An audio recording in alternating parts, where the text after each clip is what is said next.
welcome back to my channel. So today's video is just going to be really short and simple just because this whole coronavirus going on. Like, I can't really leave the house. I'm kind of like, what's it called? Like, I have writer's block or creative block. I really don't know what to record.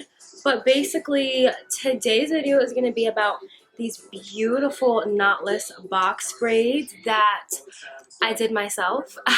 Thank you, thank you. So it took me about 2 days to do this hairstyle. I feel like it would have taken me just one if I hadn't done so many like breaks and like taken so many naps. But these are my Knotless Bohemian Goddess box braids.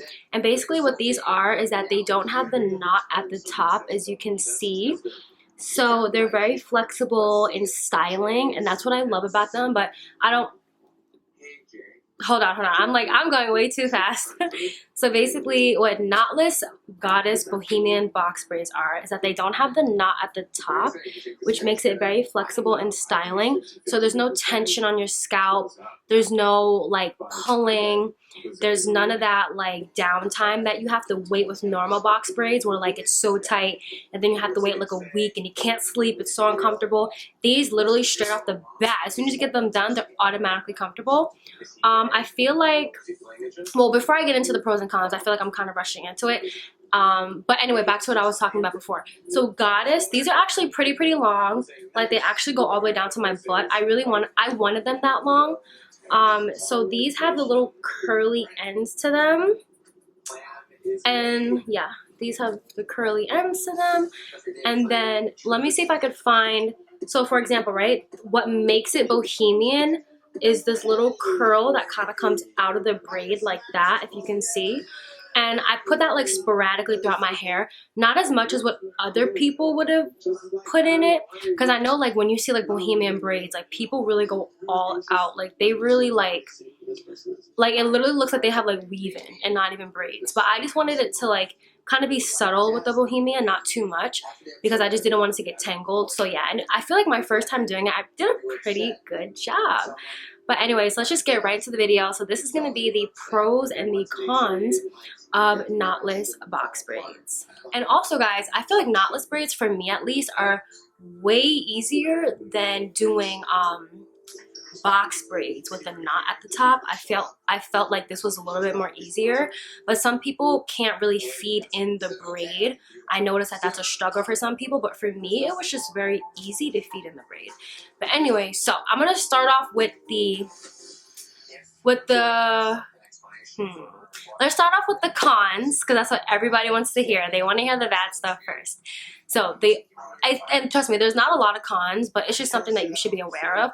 So being that with knotless braids, you have to braid your real hair first. Like, mind you, I did these braids on myself literally 4 days ago, and if you can see, it's kind of just like a little bit frizzy and the parts aren't as neat anymore just because of it being knotless. So that means that what you do is you have to start off with your real hair first. You have to start plaiting your real hair first, and I plaited it all the way down to like here, and then I started to feed in the fake hair.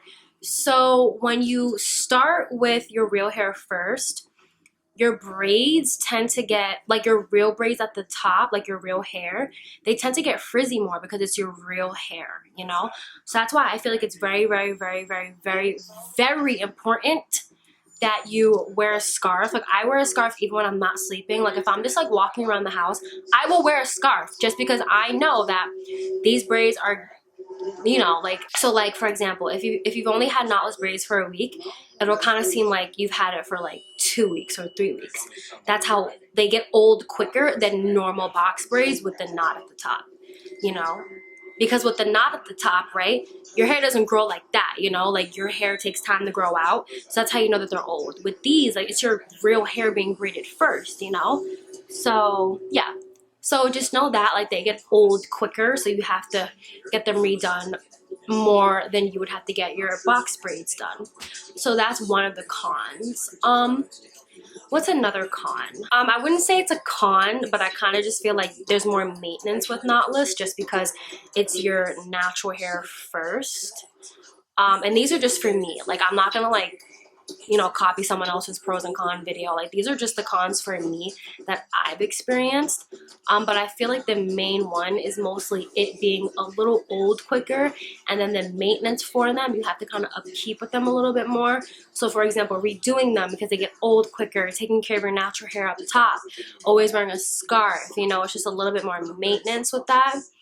Now let's get into the pros. There's a lot of pros. I feel like hands down period, these are better than box braids by far. There's no tension on the scalp because it's your real hair being braided first, and then it's the feeding in after that. So I feel like that off the bat, like I feel like box braids pull out your hair. Like every time I get box braids, when I take it out and then there's that gunk and then it kind of like gets matted, like that's like, I just feel like, what's the point? Like, what's the point of even getting box braids and calling it a protective style? Like, what's it protecting? Nothing. So that's why I feel like knotless braids, like, that's like the #1 reason why I would continue to get these. And also they look better. They lay flat. That's one of the a lot of reasons why people get them, is because they lay flat, which makes them look more natural, you know?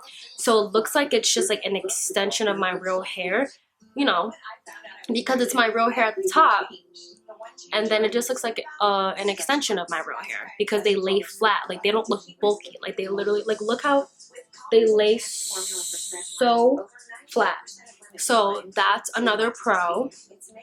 What else is another pro for me? I feel like they grow your hair more just because of the knot not being at the top. Also, oh my gosh, these are so lightweight. Like, these are very long, guys. Do you see that? Very long, and they're so lightweight. Like, I don't even feel it. Like, I don't feel it. Like, I literally put them in the back of me. I don't feel it. Like, I just do not feel it.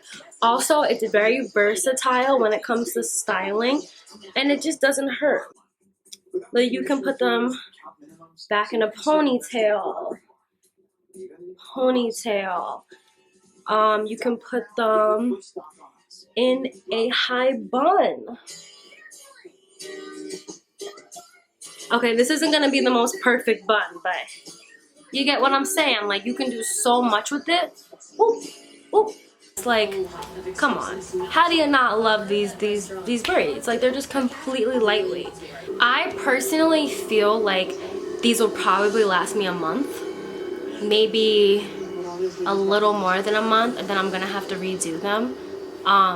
But that's just one of the cons that I mentioned, but it's fine. I just feel like it's totally worth it. And I just want to know, like, who came up with knotless box braids, because it is just such a great invention, and I feel like I'm really gonna, like, I'm gonna do this again. Like, this is my hairstyle now. Like, it just looks so good. I feel like the next video I do, I'm gonna do a tutorial on how I do my knotless box braids, how I parted my hair in the back, which is probably the most hardest thing for me. Like, it wasn't even just doing the braids in general, it was parting my hair. Like, that was the hardest part for me. Like, I literally had to keep taking pictures and making sure that, like, I had a straight, even part. But, like, the back, don't be so hard on yourself. You know, no one looks at your back. I mean, only if you're, like, wearing your hair up, because they do lay flat. So if you wear your hair up, like, they don't see those parts. But, like, for the front, I just made sure that, like, the front of my hair had the best parting. That's what I definitely made sure of. So basically, overall, my final thoughts on knotless box braids, I feel like even though they do cost more than the regular traditional box braids, they're definitely worth the investment if you're, like, you know, willing to pay that much to protect your hair in the long run and have less tension, less breakage, more growth. Then I feel like definitely consider getting knotless box braids. They're very lightweight. Like, I've never experienced braids that are this lightweight considering how long they are. Like, these are down to my butt, and they're just so lightweight. Like, I just cannot even stress enough. Like, I'm gonna be doing these again. Like, I'm probably gonna have these in for about 2.5 months just because of, like, how much I love them. Like, I love the look of them, and I can't wait to, like, start adding color. So again, guys, I don't know what you guys would classify this as medium or small. I don't know. I have a lot of braids in my hair, but I don't know. I think they're like medium, like small medium. This took me, okay, I don't want you guys to be in the comments like, oh my god, that took you 2 days. That's just because, one, I'm not a professional braider. This is not my job. So if you get it done, I'm pretty sure they'll only take probably like 6 or 7 hours. Like they're not gonna take that long. But I did this over a course of 2 days. I feel like if I was really dedicated and focused, this would have taken me probably like 9 hours, especially because it's gonna be my second time going. But you know, your first time doing it, give yourself some leeway, feel yourself out, feel out the kind of technique you want to do, practice your feet in braiding, because knotless braids is all about feet in braiding. All about feet in braiding. It's very different from regular box braids, because with regular box braids, you take the hair and you tie it around the root and then you just braid. This, you braid your real hair, then you gotta feed in a smaller piece, feed in another piece, feed in another piece. And then with the goddess, oh my god, with the Knotless Bohemian, then you gotta feed in, I'm gonna literally do a whole tutorial on this because it's very hard to explain, but it's a lot of technique into like how you do it, like how you like leave this piece of hair out, you know, to give it that bohemian look.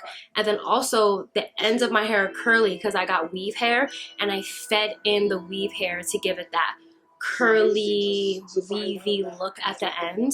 So yeah, so that's basically it on Knotless Bohemian Goddess box braids. I know it's a tongue twister. It's like it doesn't just roll off the tongue.